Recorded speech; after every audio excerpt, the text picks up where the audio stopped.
Bonjour à toutes et à tous, bienvenue sur Radio M. Et dans l'essentiel de l'actualité de ce lundi 20 décembre, la décision d'élargir la vaccination aux jeunes entre 12 et 17 ans sera examinée cette semaine par le comité scientifique chargé du suivi de la pandémie du coronavirus.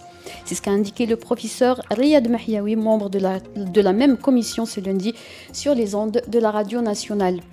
Le procureur de la République près la cour d'Alger a requis dimanche soir un durcissement de la peine de tous les accusés dans l'affaire de l'ex-directeur général de la résidence d'État Sahel, Hamid Melzi. Le parquet a également requis un an de prison ferme et une amende de 2 millions de dinars contre les accusés qui ont bénéficié de l'innocence dans cette affaire.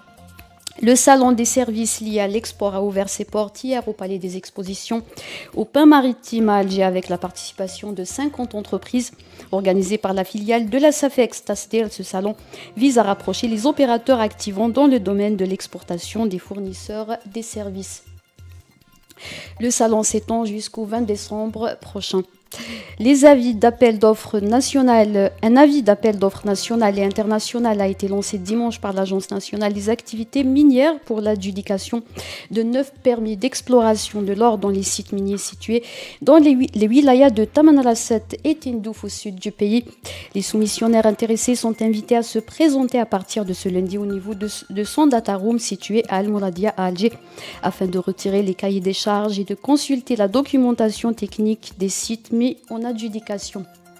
Le président du Conseil européen, le Belge Charles Michel, a reçu dimanche à Bruxelles plusieurs chefs d'État africains pour préparer le sommet Union africaine-Union européenne prévu les 17 et 18 février 2022. Le sommet organisé à Bruxelles réunira les dirigeants des 27 et ceux des 55 membres de l'Union africaine en présentiel.